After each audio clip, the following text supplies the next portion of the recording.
Well, good morning, everyone. If I didn't meet you last night and you don't know me already, I'm Bill Maurer. I'm a professor of anthropology here at UC Irvine, where I'm also the dean of the School of Social Sciences, but I'm not doing that today or tomorrow or the next day so that I can be here with you all. I direct the Institute for Money, Technology, and Financial Inclusion, and music is playing. Okay. I direct the Institute for Money, Technology, and Financial Inclusion here at UC Irvine, I'm absolutely delighted to welcome you all to our 7th annual conference. We got started in 2008 with an initial investment from the Bill and Melinda Gates Foundation, not really knowing what this would turn into. If you think back to 2008, M-Pesa had just hit the scene, the first iPhone had just been released, and the whole idea of digital or mobile payment as something having anything to do with poverty alleviation was really not on the agenda for most people thinking about payments. In fact, even for us in the very beginning and some of the thought communities that were coming together around projects like M-Pesa weren't quite sure what it was going to be. We started out thinking that tools like M-Pesa would mainly be used for the repayment of microfinance loans. This would be a nice, easy way to keep track of and to repay small loans. And pretty quickly, based on what people were actually doing with the service, our ideas about it morphed to thinking about perhaps using the mobile channel as a way to do kind of banking, maybe mini savings accounts or rudimentary banking services for people without access to bank branches who live in remote regions or who live in places where bank branches are few and far between. And it really took a bit of a mind switch to start realizing that what we were seeing, at least with mobile, was really the development of an entirely new payment infrastructure. And payment is weird. The payment industry is not something that academics have spent too much time studying. It's something that's pretty arcane. If you were to ask someone to describe what the Visa network is and how it works, it would take them a while, unless they're a real expert in it, to figure out how the essentially portals and rails of our electronic payment infrastructure functions. So payment's weird all by itself. And then thinking about payment in relation to poverty seems even more puzzling. What on earth could having an electronic or digital payment platform do for the lives of the poor? So as our understanding of initially M-Pesa, but then other services as well, changed, as we started to see them as payment platforms, some of the research questions changed as well. And here at IMTFI, from the very beginning, we've been at the forefront of really thinking about what those questions ought to be. How should we think about what electronic payment platforms do or don't do? What kind of issues around consumer protection are important to think about? What are the issues around the relationship between government and industry to think about in regard to payments? What are the issues around access that we need to think about, or issues around fees, safety, and security? And because we began this project, this institute, really trying to get a ground level perspective on how people are interacting with some of these new technologies, to hear the voices from the field and the village, we started paying attention to the sort of things that I think in other forums like this, people generally ignore, don't even think of as being an issue. Questions around religion, questions around ritual and belief, questions around social hierarchies, and when it matters what your elders are saying versus the juniors are saying, or when it matters that you have people of high rank who are endorsing a service or not endorsing a service, or, as often happens, endorsing a service but refusing to accept it for their own payments coming to them.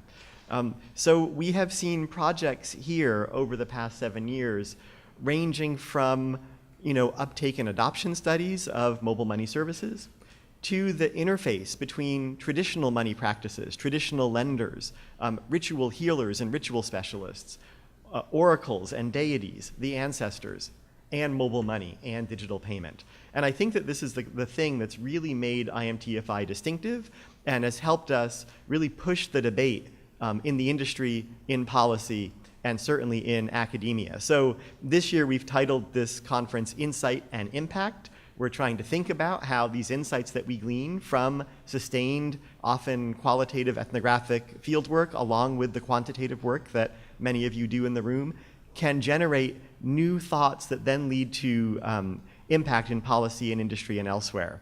And I just wanted to give you a little vignette. This was something that was on National Public Radio this morning that I thought I would share. This, in the United States, this is the 6th-month anniversary of the attempted rollout of EMV cards, the chip cards for your credit card, right? The little smart card, which is the standard in Europe and much of the world.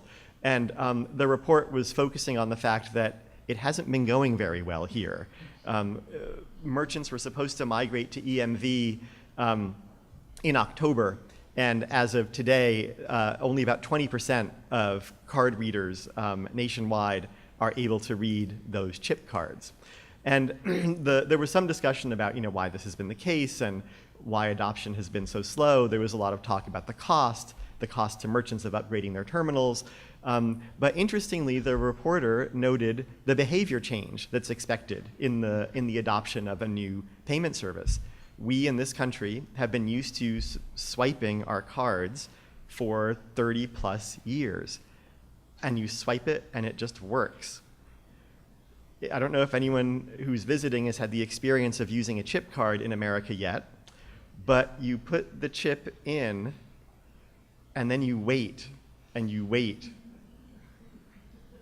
And it's almost longer than this. Actually, it's about that long. And if you're lucky, the little terminal will tell you, please remove your card now. Now, the terminal has never spoken to you before, right? This is a new thing. And you're like, and if you're me, you can never really hear what it's saying, because it's like, please remove your card. So it's like, what?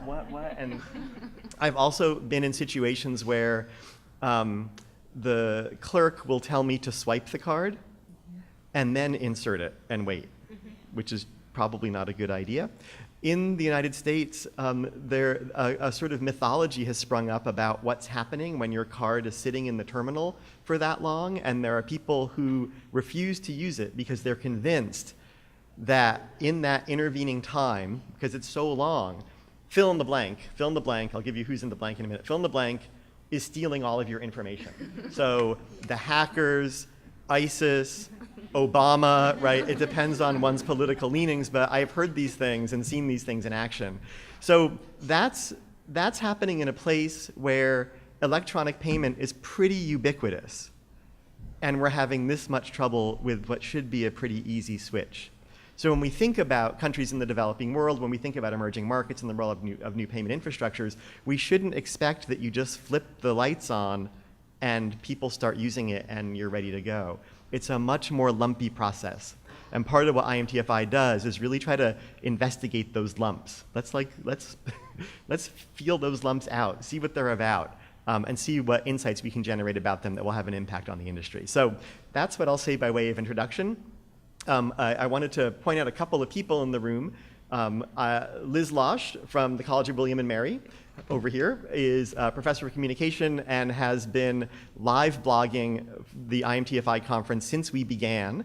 And she is back again to live blog the conference. If you just go to imtfi.uci.edu, she'll be uploading her blogs pretty much in real time as she completes them, so thank you, Liz.